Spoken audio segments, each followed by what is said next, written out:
you never loved them. At least, not only them, you loved a real person, but you also loved the image you carried into the room. That is why some strangers feel familiar before they have earned it. One look, one gesture, one particular way of pulling away, and something inside you says, I know you. Maybe it happened with someone who was almost available, warm enough to pull you close, but distant enough to keep you uncertain. They gave you just enough attention to make the connection feel rare. Then they went quiet for a day, and instead of losing interest, you wanted them more. Their distance did not weaken the feeling. Somehow, it deepened it. Every time, the face changes. Every time, you tell yourself this one is different. And every time, the mystery slowly becomes the same ache. It did not feel like attraction. It felt like recognition, like remembering something you had never actually seen. So here is the question underneath almost every heartbreak, the one most people never really answer. Why do we keep falling for the same person in different bodies? It feels like bad luck, fate, or some flaw buried deep in you. Often, it is none of those. It is familiarity wearing the mask of fate. Through a Jungian lens, early love often begins with projection, an inner image shaped by your earliest bonds, your old longing, and the parts of yourself you have not yet claimed, is quietly placed over someone you barely know. Your feelings are real, but that does not mean everything you see belongs to the person standing in front of you. And when someone fits that inner image closely enough, you may fall in love not only with them, but with the image wearing their face. This is not a reason to grow cynical about love. It is a way to finally understand it. By the end of this, you will see how that inner image is built, why the same person keeps reappearing, what your heartbreak has quietly been trying to tell you, and what must change before you can love someone as they really are. To understand it, you have to meet a figure that Jung placed near the center of our love lives. Inside each of us is an inner figure, largely unconscious, carrying qualities, fears, desires, and possibilities we have not yet fully recognized as our own. It is not a real person, it is a portrait, assembled slowly and quietly across the whole of your life. And you did not choose the brushstrokes. Some of them came from your very first experiences of love, often through a parent or caregiver.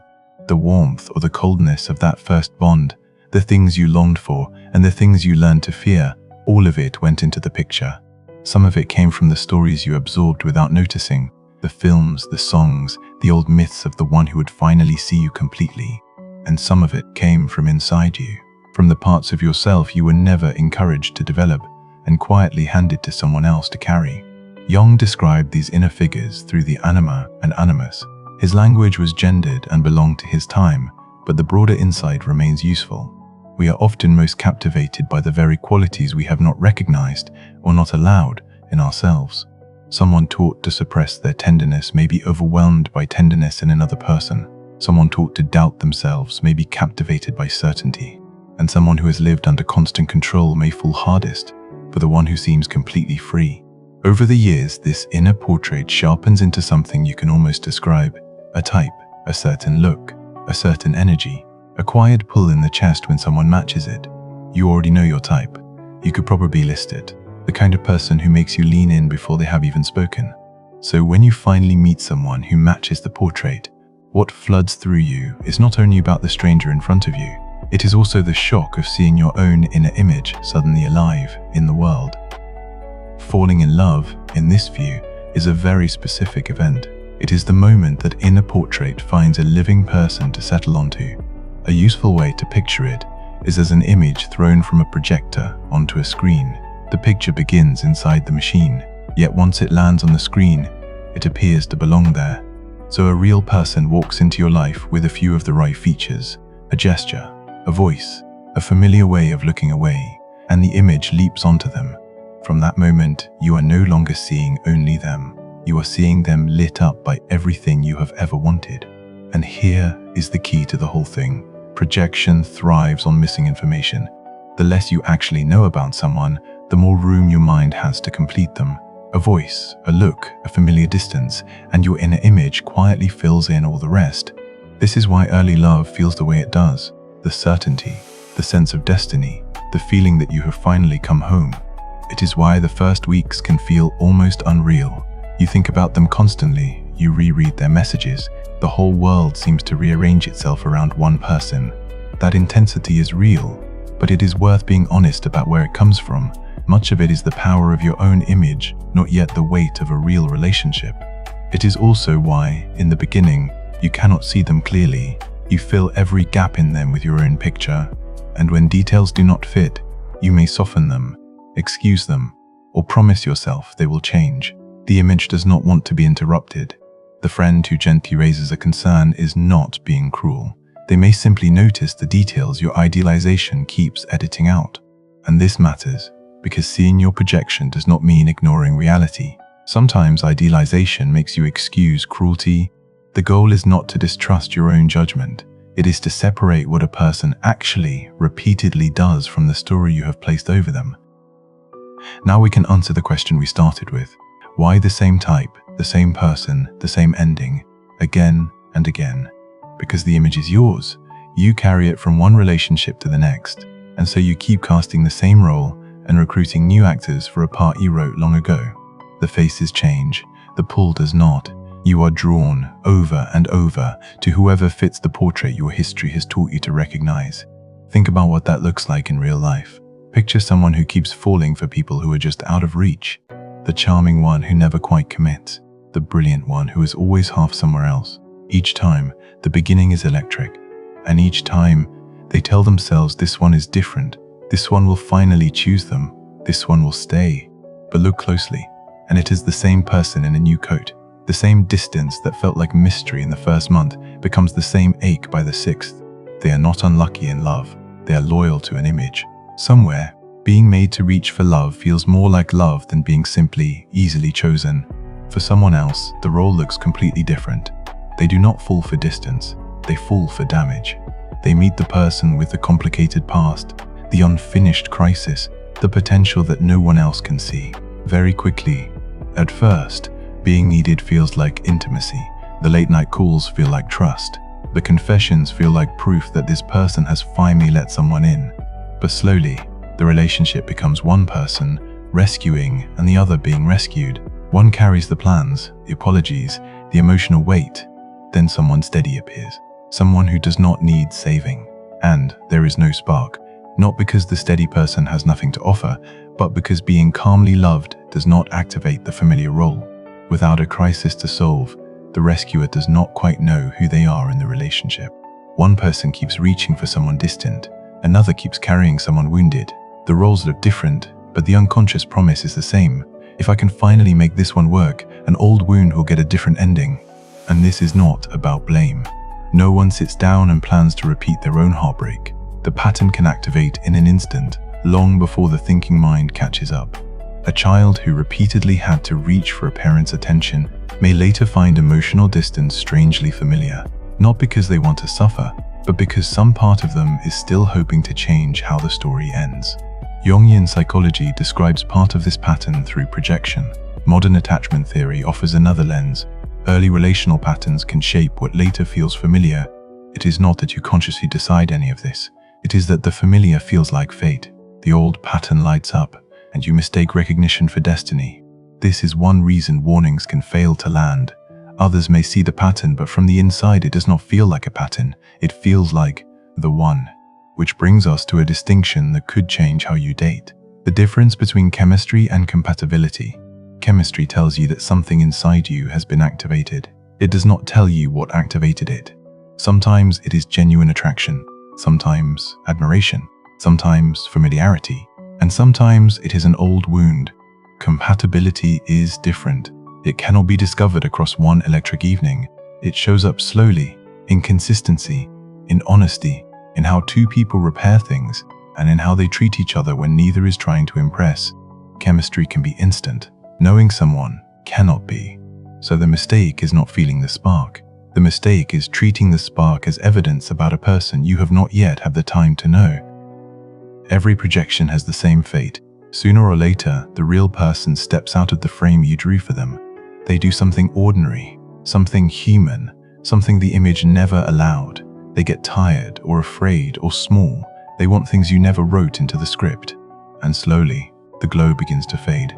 They start to seem different, as if they have quietly changed into someone you did not sign up for.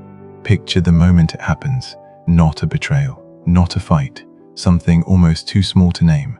An ordinary disagreement, a tired evening, a joke that falls flat, a quiet Tuesday when neither of you is charming or mysterious or trying to impress the other. Nothing dramatic has occurred, but something has shifted. The person has simply stopped matching the picture. This is where many relationships enter their first real crisis.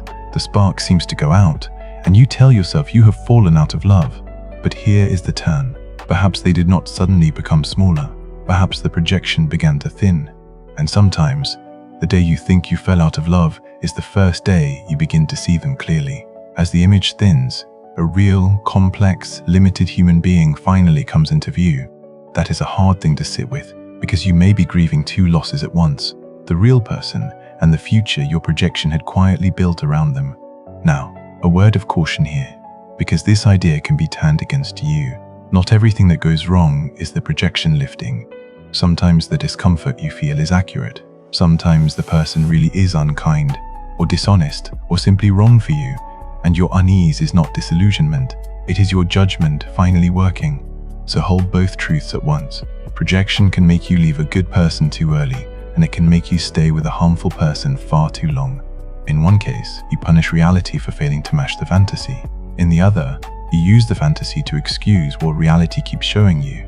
This is why withdrawing a projection does not always mean staying. Sometimes seeing a person clearly is what finally lets love begin. Sometimes seeing them clearly, but when the disappointment is mainly projection, notice what can happen next. When the image cracks, many people do not stay to meet the real person. They go looking for a fresh screen, a new face, the same intoxication, the same slow disappointment. And so the years can pass in a series of beginnings, each one certain that it is the last, each one ending in the exact same place. Because the cracking of the image is not necessarily the death of love. It can be the beginning of a deeper one. As the projection loosens, something more honest between two people becomes possible. So the real question is this: will you immediately run toward another dream, or stay with reality long enough to make an honest decision about the person who is actually there? So if the image was never fully them, then whose face have you been chasing all this time? Jung's answer turns the whole thing inward. That inner figure you keep projecting is, in large part, a portrait of you, of the parts of yourself you have not yet lived. Remember where the image came from. Some of it was built from the very qualities you buried in yourself and then handed to another person to carry. So the freedom you keep falling for may be your own unlived freedom. The strength that pulls at you may be your own, still waiting to be claimed. The tenderness that undoes you in someone else is often the tenderness you have never allowed in yourself. Think of the person who is always drawn to free spirits, to the ones who seem to live without fear, who do what they want, who never ask permission. Often, that is someone who has kept themselves on a very short leash their whole life. What looks like desire for another person may also contain a longing for their own freedom. The pattern can take another form.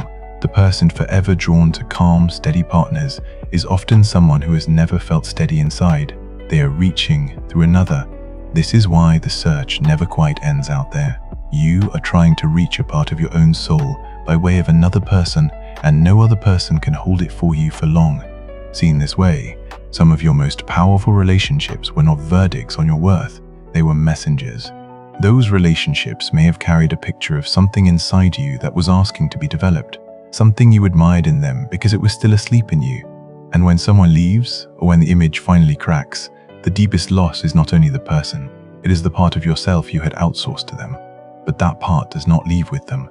It falls back into your own hands, waiting for you to finally carry it. And reclaiming it does not mean becoming careless because they were free, or copying someone because they were confident. It means finding the form that quality can take inside your own life. So what do you actually do with all of this? Jung called the broader process individuation.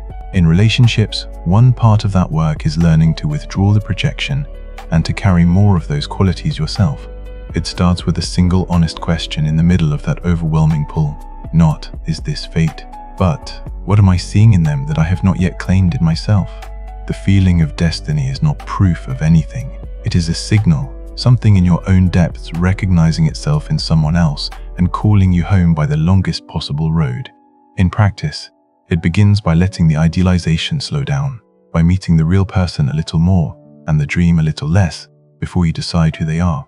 When you feel that instant certainty, try to hold it lightly. Let them be ordinary for a while. Notice who they actually are on a quiet Tuesday, not only who they are in the glow. Here is a simple exercise that makes the projection visible. The next time someone lights you up, divide a page into 3 parts. In the first, write only what you actually know from their repeated behavior, not their potential, what they have really consistently done. In the second, write what you have inferred, imagined, hoped, or quietly excused. And in the third, write the one quality they seem to carry that feels missing from your own life. Say the first list reads, they are warm, easy to talk to, good in a room, and they have cancelled twice without offering another time. And the second list reads, they are only scared of how strongly they feel, they have been hurt before, they secretly want something serious, and they will become steady once they trust me. Notice the difference. The first list is behavior. The second is a story. The gap between them is where projection often lives. Now look at the third list. Suppose it says, they seem free, they do not seem to care what anyone thinks. And there is the deeper question. Are you falling only for this person, or also for the freedom you have never quite allowed yourself to live? The third list turns insight into action. Choose one small way to practice that quality in your own life this week. And as you begin to carry more of those qualities within yourself, something changes. The desperate charge around them starts to settle. You stop needing a partner to be your missing half. Then you can begin to see a person more clearly, not as a screen, a rescue, or a reflection, but as a separate human being. That is one mark of mature love, not the loss of magic, but the beginning of what the magic was pointing toward. Real love is not proven by the strength of the projection. It deepens when the image loosens, and two people are finally free to see and choose each other. So the next time certainty arrives before knowledge, pause. Ask what you actually know. Ask what you have imagined, and ask what quality you keep asking another person to carry for you. Is it them you are seeing, or a face you have carried for years? Without naming anyone, leave one word below. What do you keep falling for? Freedom, confidence, tenderness, distance, certainty, or chaos? And if you want to understand where these projections begin, watch the reflection on the shadow next. It is on screen now.